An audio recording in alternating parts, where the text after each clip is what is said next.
राधे राधे आप सभी को। स्वागत है आप सभी का कान्हा क्लासेज में। हम लोग वर्णमाला से संबंधित प्रश्न देख रहे थे, जिसमें एक पार्ट में हम लोग 30 प्रश्न देख लिए थे। अब हम लोग देखेंगे 31 नंबर से, और इसमें जितनी भी परीक्षाएं हैं जिसमें हिंदी पूछा जाता है, सब परीक्षाओं के प्रश्न इसमें मिल जाएंगे। तो देखा जाएगा 31 नंबर से। इसमें क्या पूछ रहा है कि किस वर्ण का उच्चारण स्थान कंठ तालु है। तो इसमें ऑप्शन दिया है ओ, ए, ह और छ। तो कंठ तालु का मतलब कि कंठ और तालु से मिल के बना रहेगा। तो ए जो है, यहाँ पे ए जो बना है वो किससे मिल के बना है? अ प्लस ए से मिल के ए बनता है। तो अ जो है उसका उच्चारण कंठ से होता है और ए का तालु से होता है। तो इसलिए ए जो है ये कंठ तालु हो जाएगा। तो बी वाला ऑप्शन सही हो जाएगा। अब देखिए यहाँ पे 32 नंबर प्रश्न क्या है कि ए के उच्चारण में यहाँ पे खाली स्थान दिया है और फिर खाली स्थान की सहायता ली जाती है।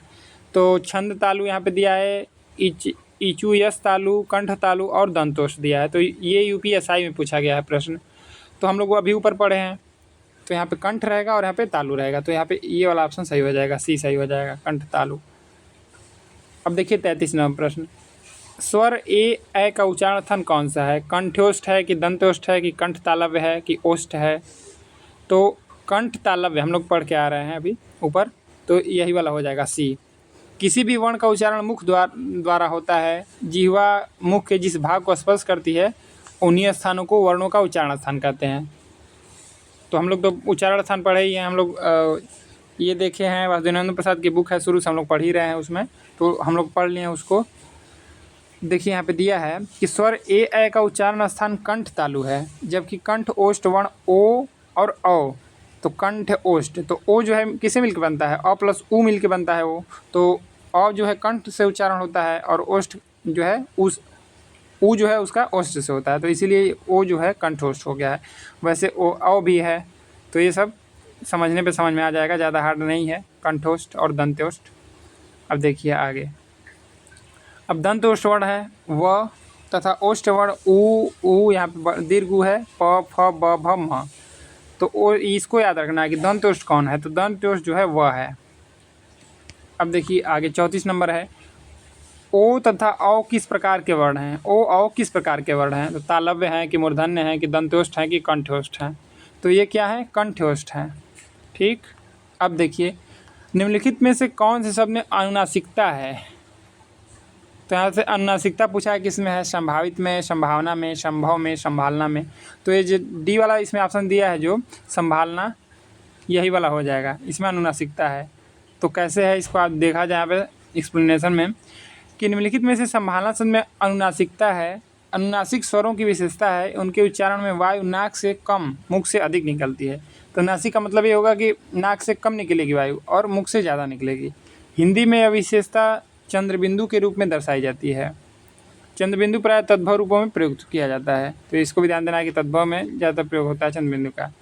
अब 36 नंबर प्रश्न क्या है कि जिन स्वरों के उच्चारण में हवा नाक से भी निकलती है उन्हें कहते हैं। तो हवा नाक से भी निकलती है तो उसको क्या कहते हैं? निर्नासिक कहते हैं कि अनुनासिक कहते हैं कि मौखिक कहते हैं कि लुंठित कहते हैं? तो उसको अनुनासिक स्वर कहा जाता है। जिन स्वर के उच्चारण में हवा नाक से निकलती है उन्हें अनुनासिक स्वर कहते हैं। जैसे देखिए यहाँ पे चंद्रबिंदी लगा हुआ है ना, यही है, हो गया, ई हो गया आदि। निरनुनासिक स्वरों के उच्चारण में हवा केवल मुंह से निकलती है। तो ये भी महत्वपूर्ण है। निरनुनासिक जो होता है केवल मुंह से होता है, अनुनासिक नाक मुंह दोनों से होता है। ठीक। अब देखिए जिनकी ध्वनि केवल मुख से निकलती है वे हैं। तो अब यहाँ पे पूछ रहा है कि जिनकी ध्वनि केवल मुख से निकलती है उनको क्या कहते हैं?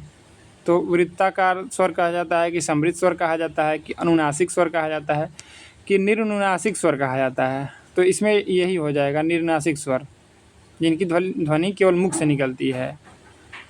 जिनकी ध्वनि केवल मुख से निकलती है वे निरनुनासिक स्वर हैं। अनुनासिक स्वरों, तो अनुनासिक स्वर कौन कौन से होते हैं? ज, यहाँ पे अंगा है ना, ज, य, ड़, न, म के उच्चारण में वायु ध्वनि मुख के साथ साथ नाक से भी निकलती है। यहाँ पे वृत्ताकार स्वर ऐसे स्वर हैं जिनके उच्चारण में होठों का आकार गोल हो जाता है, तो इसीलिए इसको वृत्ताकार कर दिया गया है। जैसे उ, यहाँ पे दीर्घ उ है, ओ, औ, आ। समृद्ध स्वर के उच्चारण में मुख द्वार लगभग बंद रहता है। जैसे यहाँ पे ये ध्यान रखना है कि समृद्ध स्वर कौन कौन से हैं। तो ये दीर्घ स्वर है, ई है और उ और उ। ये चारों ध्यान रखना है। ठीक, मूल स्वरी और दीर्घ स्वरी, मूल स्वरू और दीर्घ स्वरू ये सब समृद्ध स्वर हैं। अब यहाँ पे पूछ रहा है ओठों की आवृत्ति के आधार पर प्रश्न है कि ओठों की आवृत्ति के आधार पर निम्नलिखित में से कौन आवृत्तमुखी स्वर है। तो ये होगा ई कि ऊ होगा कि ओ होगा कि ये वाला मूल स्वरू होगा। तो इसमें ये सही है, आवृत्तमुखी। ओठों की आकृति के आधार पर स्वरों के को दो भागों में विभाजित किया गया है। तो एक आवृत्तमुखी है और एक वृत्तमुखी है। तो इसको देखा जाए क्या है आवृत्तमुखी। जिन स्वरों के उच्चारण में ओठ वृत्तमुखी या गोलाकार नहीं होते हैं अवृत्तमुखी स्वर कहलाते हैं। जैसे अ, आ, ई, ए। तो ये अवृत्तमुखी है, मतलब गोल आकार नहीं बन रहा है इनको बोलने पे। अब वृत्तमुखी है, जिन स्वरों के उच्चारण में ओठ गोलाकार होते हैं वे वृत्तमुखी स्वर कहे जाते हैं। तो जैसे यहाँ पे देखिए ऊ है, मूल स्वरू दीर्घ स्वरू, इसको बोलने पे क्या हो जाएगा, वृत्त जैसा मुंह बन जाएगा, ऊ ओ औ आ। अब देखिए अतः दिए गए विकल्पों में से ई अवृत्तमुखी स्वर है। अब देखिए फिर यहाँ पे पूछा है भाषा विज्ञान की दृष्टि से दीर्घ स्वरू जो है किस प्रकार का स्वर है। तो पश्च विवृत है कि अग्र समृत है कि अग्र विवृत है कि पश्च समृत है। तो ये पश्च समृत होगा। ये देखिए किसी न किसी परीक्षा में जरूर पूछे गए हैं प्रश्न, वही प्रश्न है। भाषा विज्ञान की दृष्टि से मूल स्वरू तथा दीर्घ स्वरू पश्च समृत स्वर हैं। तो ये पश्च समृत स्वर हैं, इनको भी ध्यान रखना है। जिन स्वरों के उच्चारण में जीभ का पश्च भाग कार्य करता है उन्हें पश्च स्वर कहा जाता है। जैसे अब देखिए पश्च स्वर कौन कौन से हैं। तो आ है, मूल स्वरू है दीर्घ स्वरू ओ औ आ। समृद्ध में उन स्वरों को कहा जाता है जिन स्वरों के उच्चारण में मुख द्वार लगभग बंद रहता है। जैसे ई, यहाँ पे मूल स्वरी दीर्घ स्वरी, मूल स्वरू दीर्घ स्वरू, तो ये समृद्ध हैं। तो इनको याद रखा जाएगा तो वो तो अपने से याद हो जाएगा। समृद्ध ध्यान रखना है। अब देखिए निम्न में से कौन सा शब्द स्वर का वर्गीकरण नहीं है। प्लुप्त, ह्रस्व, संयुक्त और द्वित्व। तो यहाँ पे द्वित्व जो है व्यंजन होता है, ये द्वित्व जो होते हैं व्यंजन होते हैं। संयुक्त स्वर होते हैं, ह्रस्व स्वर होते हैं, प्लुप्त स्वर होते हैं, लेकिन द्वित्व क्या होते हैं, व्यंजन होते हैं। दिए गए विकल्पों में से द्वित्व स्वर का वर्गीकरण नहीं है। शेष तीनों स्वर के भेद हैं। मूलतः स्वर तीन प्रकार के होते हैं। तो कौन कौन, ह्रस्व स्वर, दीर्घ स्वर और संयुक्त स्वर। तो ह्रस्व स्वर कौन कौन से हैं, अ ई उ री। दीर्घ स्वर कौन कौन से हैं, आ, दीर्घ स्वरी और दीर्घ स्वरू। संयुक्त स्वर कौन कौन से हैं, ए। तो अ प्लस ई मिल के ए बन गया है, अ प्लस ए मिल के ए बन गया है, अ प्लस ओ मिल के ओ बन गया है, अ प्लस ओ मिल के ओ बन गया है। तो इसीलिए इसको संयुक्त स्वर कह दिया गया है। मात्रा के आधार पर भी स्वर के तीन भेद हैं। तो ह्रस्व स्वर, एक मात्रिक स्वर इसको कहा जाता है। तो वही सब है। अब देखिए दीर्घ स्वर है, ठीक, और प्लुप्त स्वर है, त्रिमात्रिक स्वर। इसके लिए यहाँ पे ये ध्यान रखना है कि तीन का अंक जो है लगाया जाता है इसके लिए। जैसे ओम हो गया। अब पूछ रहा है 41 नंबर प्रश्न कि हिंदी वर्णमाला की री ध्वनि है तो स्वर है कि व्यंजन है कि संयुक्त व्यंजन है कि अर्ध स्वर है। तो ये स्वर है, ठीक। हिंदी वर्णमाला की री ध्वनि स्वर है। स्वर उन वर्णों को कहते हैं जिनका उच्चारण बिना अवरोध अथवा विघ्न बाधा के होता है, किसी का सहयोग नहीं लिया जाता है, इसीलिए इनको स्वर कहा जाता है। सभी स्वर स्वतंत्र हैं, ये स्वतंत्र हैं। जैसे अ आ ई उ री ए ऐ ओ औ, बिना किसी के सहारे से बोले जाते हैं। अब देखिए अंतस्थ और उष्म वर्ण कितने हैं। तो अंतस्थ कौन कौन से होते हैं, य र ल व, और उष्म भी 4 हैं। तो 4 मिला कितना हो गया, 8 हो गया। तो इस 8 हो जाएंगे। अंतस्थ व उष्म वर्णों की कुल संख्या 8 है। हिंदी वर्णमाला में कुल 52 ध्वनियाँ हैं, जिनमें से 4 अंतस्थ व्यंजन तथा 4 उष्म व्यंजन है। तो य र ल व जो है इनको अंतस्थ कहा जाता है। ये भी परीक्षा में पूछा गया है, देख लीजिए कि अंतस्थ उष्म वर्ण कितने हैं, और दोनों को जोड़ के पूछ लिया है, वन रक्षक में पूछा है। तो य र ल व वर्ण जो है अंतस्थ कहलाते हैं। और ये जो स हैं तो इनको क्या कहा जाता है, उष्म व्यंजन कहा जाता है। तो इसमें भी इसको ध्यान रखना है, इसको क्या कहा जाता है, इसको कहा जाता है तालव्य स, इसको मूर्धन्य स कहा जाता है, इसको दंत स कहा जाता है। ये तो है ही। तो ये सब उष्म व्यंजन कहलाते हैं। अब देखिए 43वां प्रश्न क्या है, हिंदी वर्णमाला के अनुसार पंचमाक्षरों की संख्या कितनी है। तो पंचमाक्षर जो हैं 5 वर्ग हैं और एक एक में 5 हैं। सॉरी, एक में मतलब कि एक में 5 होते हैं ना, जैसे हम लोग पढ़ते हैं वर्ग, क वर्ग, च वर्ग, ट वर्ग, त वर्ग, प वर्ग। तो एक वर्ग में एक जो है पंचमाक्षर है, तो कुल मिला के 5 हो जाएंगे। तो ये हो जाएगा। हिंदी वर्णमाला में पंचमाक्षरों की संख्या 5 है। अंग हो गया इय, ड़, न, म, इनकी गणना अनुनासिक व्यंजनों में होती है। तो इनकी गणना किस में होती है? अनुनासिक व्यंजनों में होती है। अब देखिए 44वां प्रश्न क्या है कि स्वर तंत्रियों के आधार पर व्यंजन को कितने वर्गों में बांटा गया है? तो 1, 2, 3, 4। तो इसको बांटा गया है 2 भाग में। स्वर तंत्रियों के आधार पर व्यंजनों को 2 वर्गों में बांटा गया है, सघोष और अघोष। तो ये ध्यान रखना है कि सघोष और अघोष स्वर तंत्रियों के आधार पर पूछेगा, तो सघोष और अघोष 2 भाग में। ये बहुत महत्वपूर्ण प्रश्न है।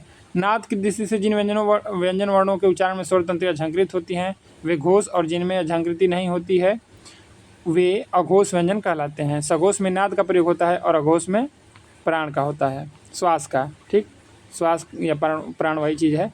तो ये देखिए यहाँ से भी प्रश्न बना है कि नाद का प्रयोग होता है, तो घोष में अघोष में ऐसे करके दे देता है। तो घोष में जो है नाद का प्रयोग होता है और अघोष में किसका प्रयोग होता है? श्वास का। अब देखिए वर्गीय व्यंजन दिया है ना, वर्गीय व्यंजन वही होते हैं क, च, ट, त, प।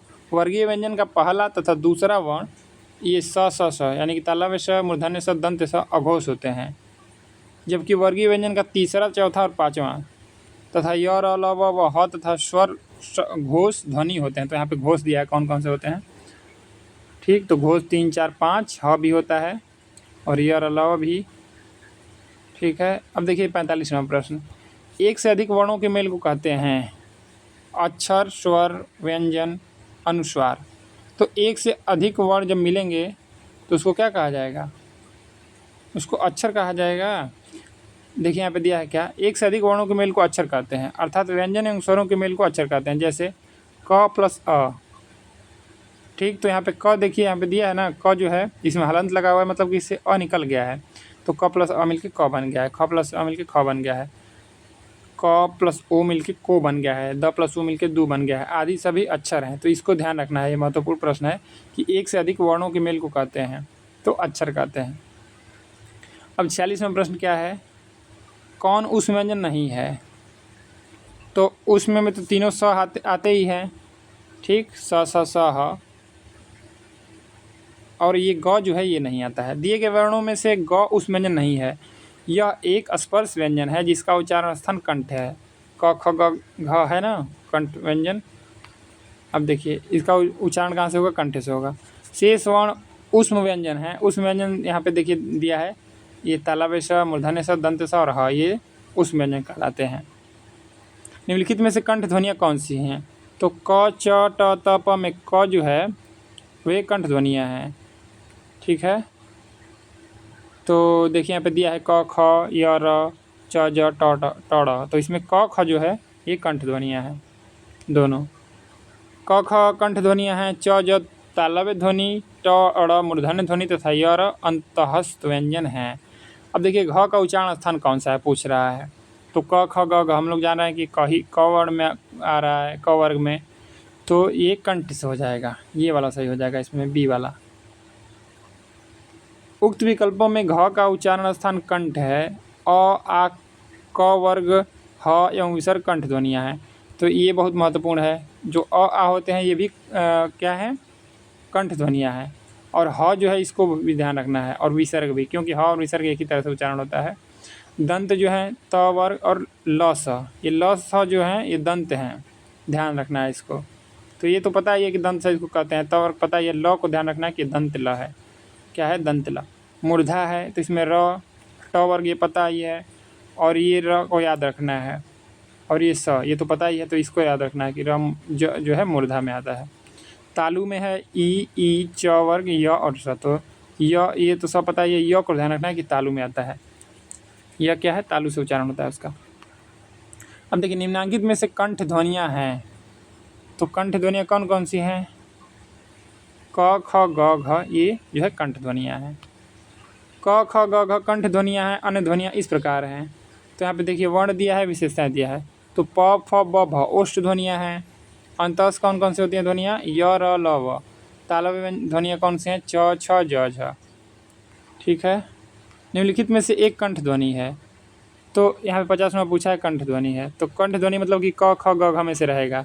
तो ये ग जो है कंठ ध्वनि है। प, फ, ब, भ ये ओष्ठ हो जाएगा। ठीक, त, थ, द, ध ये क्या है? दंत है। ठीक है, और ये तालु हो जाएगा च। दिए गए वर्णों में ग वर्ण कंठ ध्वनि है। अब यहाँ पे देखिए उच्चारण स्थान दिया है और वर्ण दिया है, इतना बार रिवीजन हो जाएगा कि भूलेगा ही नहीं। क वर्ग है क ख ग घ अंग, ये कंठ से उच्चारण होता है। च वर्ग है च छ ज झ इं, ये तालु से उच्चारण होता है। ट वर्ग है ट ठ ड ढ ढ़, ये मूर्धा से होता है। त वर्ग है त थ द ध न, ये दंत से होता है। प फ ब भ म ओष्ठ से होता है। अब हिंदी की ये स ध्वनि है, यही पूछ रहा है क्या। देखिए ये भी प्रश्न बना हुआ है, कहाँ कहाँ पूछा है, यूपी बीएड में पूछा है, 2012 में यूपी पुलिस में पूछा है। तो ये हिंदी की स ध्वनि है पूछ रहा है ये। तो ये जो स है इसको क्या कहा जाता है, तालव्य से कहा जाता है। ठीक, तो ये हो जाएगा। हिंदी का स वर्ण तालव्य ध्वनि है। अन्य तालव्य वर्ण देखिए, तालव्य वर्ण में कौन कौन से आते हैं, ये ई, मूल स्वरी, दीर्घ स्वरी, च छ ज झ इं और य है। तो य को भी ध्यान रखना है कि तालव्य है। ठीक, नहीं याद हो रहा है तो देख लीजिए, य यहाँ पे है, यहाँ पे भी यह है, य यहाँ पे आ रहा है ना, तो ट्रिक थोड़ा सा भी खोज लेंगे तो हो जाएगा। तालव्य क्या है, य जो है तालव्य है। अब तालव्य व्यंजन यहाँ पूछ रहा है, तो दिया है ऑप्शन सब। तो कंठ के बाद तालु आता है, तो क च, तो च छ ज झ, ये सब तालव्य व्यंजन में आ जाएगा। च छ ज झ तालव्य व्यंजन है। च और छ वर्ण का उच्चारण स्थान कौन सा है, तो फिर वही चीज़ पूछ लिया च छ का, तो इसका भी क्या हो जाएगा, तालु हो जाएगा। च और छ वर्ण का उच्चारण स्थान तालु है। अब देखिए 54वां प्रश्न है, य का उच्चारण स्थान है। देखिए हम ऊपर हम लोग पढ़ ही रहे थे कि पूछ ही दिया। ठीक, तो य जो है इसका उच्चारण कैसे होता है, तालु से होता है, तालव्य य है। ठीक, और ल जो है दंत होता है, ये भी याद रखना है। और र जो होता है मूर्धन्य होता है। य वर्ण का उच्चारण स्थान तालु है। य व र ल अंतस्थ वर्ण है, तो अंतस्थ में 4 होते हैं, य र ल व। अब देखिए फिर पूछ रहा है निम्न में तालव्य ध्वनि है, तो तालव्य ध्वनि कौन कौन सी थी, च होता है ना, च छ ज झ, तो वो होता है। और ये जो स है ये भी होता है। ठीक, तालव्य से इसको कहा जाता है। दिए गए विकल्पों में से स तालव्य ध्वनि है, ह मूर्धन्य ध्वनि है, तो ह जो है मूर्धन्य ध्वनि है, प ओष्ठ ध्वनि तथा क कंठ ध्वनि है। ठीक, नहीं, ह जो दिया है ये कंठ है, ये गलत दिया है यहाँ पे। ठीक, ये ह जो दिया है यहाँ पे ये कंठ ध्वनि है, मूर्धन्य नहीं है। अब देखिए हिंदी की तालव्य ध्वनियाँ हैं, तो इसमें च छ ज झ जो है ये वाला हो जाएगा। यूपी बीएड एग्जाम 2010 में पूछा है ये। हिंदी की तालव्य ध्वनियाँ हैं च छ ज झ, त थ द ध दंत ध्वनियाँ हैं, ट ठ ड ढ मूर्धन्य ध्वनियाँ हैं तथा प फ ब भ ओष्ठ ध्वनियाँ हैं। इससे तो प्रश्न बनता ही है, हमेशा पूछा जाता है कौन उच्चारण स्थान कहाँ से होता है। देखिए यूपीएसआई का प्रश्न है कि च वर्ग ध्वनियाँ किस वर्ग में आती हैं, तो कंठ के बाद तालु आता है, तो तालव्य हो जाएगा।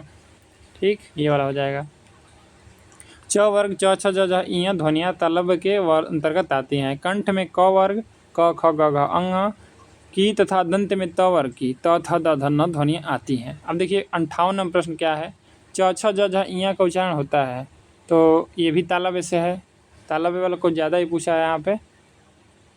ठीक, जिन ध्वनि के उच्चारण में जिह्वा का मध्य भाग तालु से स्पर्श करता है उन्हें तालव्य कहते हैं, जैसे ई। यहाँ पे मूल स्वरी, दीर्घ स्वरी, ये दोनों याद रखना है कि तालव्य से होता है।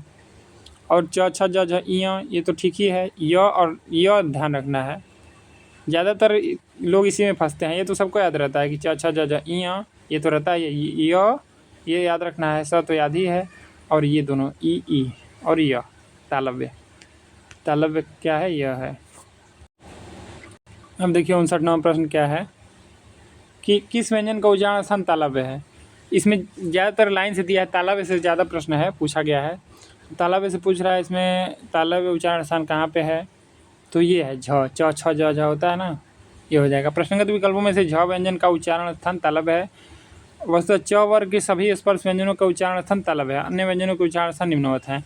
तो यहाँ पे दिया है कंठ से, ये महत्वपूर्ण है, बहुत महत्वपूर्ण है। देखिए क्या दिया है, तो कंठ से दिया है, तो हम लोग तो क वर्ग जानते ही हैं। ये याद रखना है कि अ, आ और ह ये कंठ से उच्चारण होता है इसका।